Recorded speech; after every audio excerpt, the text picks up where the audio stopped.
गरीब बुढ़िया और जादुई रजाई। राजू अपनी पत्नी सुमन और मां शांति देवी के साथ एक छोटे से गांव में रहा करता था। राजू और उसकी पत्नी दोनों शांति देवी के साथ बहुत ही दुर्व्यवहार करते थे।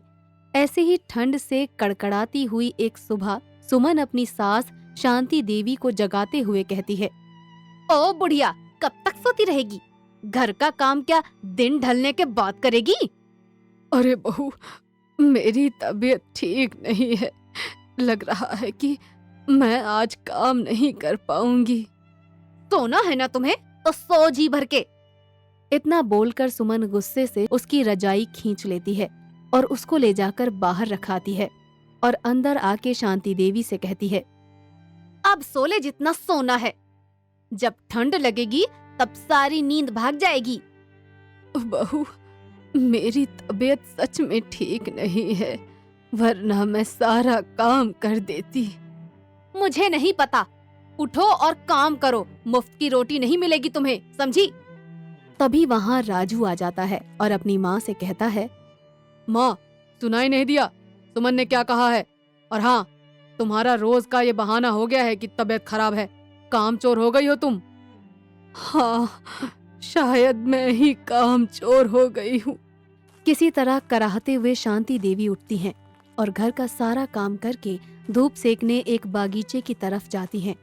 जाते जाते रास्ते में उन्हें एक हिरन दिखता है जो कि घायल था और बहुत ही तड़प रहा होता है। वो किसी तरह हिरन के घाव वाले हिस्से को धोती है और भाग के अपने घर जाती है और वहां से कुछ मरहम ले आती है और हिरन को लगाने के बाद उसके पास के नदी से पानी लेकर उस हिरन को पिलाती है। ऐसे ही 2 दिन बीत जाते हैं और एक रात शांति की तबीयत खराब हो जाती है और उसके पास इस कड़कड़ाती ठंड में ओढ़ने के लिए कुछ नहीं था। जो भी था वो उसके बहू बेटे ने उससे छीन लिया था।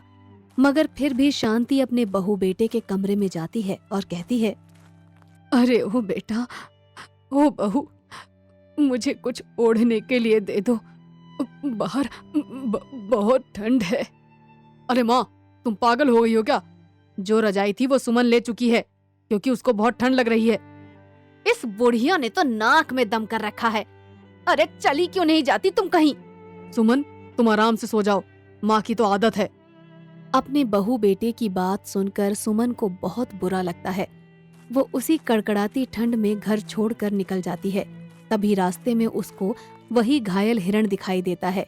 वो उस हिरण के पास जाती है और रोने लगती है। तभी वो हिरण एक माता का रूप ले लेता है और शांति को चुप करवाते हुए माता जी कहती हैं, शांति, तुम ऐसे कमजोर क्यों पड़ रही हो? तुम तो बहुत मजबूत हो। माता, आप मुझे अपने साथ ले चलिए। मैं नहीं जीना चाहती अब। नहीं, ऐसे हार नहीं मानते। जीवन में ऐसी बहुत सी कठिनाइयां आती जाती रहती हैं और सबको अपने कर्मों का भुगतान करना ही है। जैसे तुमने एक बेजुबान हिरण की मदद की, जो कि वो हिरण मैं ही थी।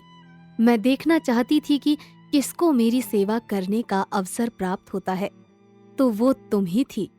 मैं तुम्हारी सेवा और दया भाव से बहुत प्रसन्न हुई हूँ। इसीलिए मैं तुम्हें एक जादुई रजाई देना चाहती हूँ। इसको ओढ़ने के बाद तुम्हें कभी ठंड नहीं लगेगी और 3 बार हे जादुई रजाई बोलकर अपनी इच्छा अनुसार कुछ भी मांग लेना, वो तुम्हें मिल जाएगा। इतना बोलकर माता वहां से चली जाती हैं। शांति यहाँ वहां देखने लगती है। थोड़ी देर बाद वो रजाई लेकर अपने घर से थोड़े दूर पर कहीं जाती है और उस रजाई से कहती है, हे जादुई रजाई, मेरे रहने लायक एक घर बना दे। इतना बोलते ही शांति के लिए एक सुंदर सा घर बन जाता है। जिसके बाद शांति उस घर में जाती है और खुशी से उस घर को निहारती है। जिसके बाद वो अपने जरूरत के अनुसार खाना पीना सब कुछ ले आती है। ऐसे ही समय बीतता जाता है और शांति देवी गांव की सबसे अमीर औरत बन जाती हैं और वो गरीब लोगों की मदद भी किया करती थी। गांव के सभी लोग शांति देवी की बहुत इज्जत करने लगते हैं। तो वहीं दूसरी तरफ राजू और सुमन के यहाँ खाने पीने के लाले पड़ जाते हैं और जब दोनों को शांति देवी की खबर लगती है तो वो दोनों दौड़े दौड़े शांति देवी के पास आते हैं। माँ, मुझे माफ कर दो, मुझे आपकी बहुत जरूरत है माँ। आपके बिना आपका बेटा भिखारी बन गया है माँ। माँ जी, हमें माफ कर दीजिए। माफ तो तुम्हें भगवान भी नहीं करेगा बेटा, क्योंकि तुमने एक माँ की ममता को दुखी किया है। और वैसे भी तुम्हारा मेरा कोई रिश्ता नहीं है। और जैसे मैं इस गांव वालों की मदद करती हूँ, वैसे ही तुम भी इस गांव का हिस्सा हो। इसीलिए मैं तुम्हारी भी मदद करूंगी, मगर बस इस गांव के वासियों की तरह। मतलब हमको आप माफ नहीं करेंगी माँ? मैं बस ये बोल रहा हूँ कि जो भी कुछ हुआ उसे भूल जाइए और हमें अपने साथ रख लीजिए। आपकी हम खूब सेवा करेंगे। हाँ माँ जी, ये बिल्कुल सही कह रहे हैं। आप हमें माफ कर दीजिए। ठीक है, फिर मैं एक ही शर्त पर तुम्हें माफ करूंगी और अपने साथ रखूंगी। मेरे पास जो भी ऐशो आराम की चीज है, वो मैं गरीबों में दान कर दूंगी, जिसके बाद हम सब साथ में रहेंगे। ये सब सुनने के बाद राजू और सुमन दोनों मुंह बनाकर वहां से चले जाते हैं, जिसके बाद शांति देवी अपने जीवन में आगे बढ़ती हैं और लोगों की सेवा करती हैं।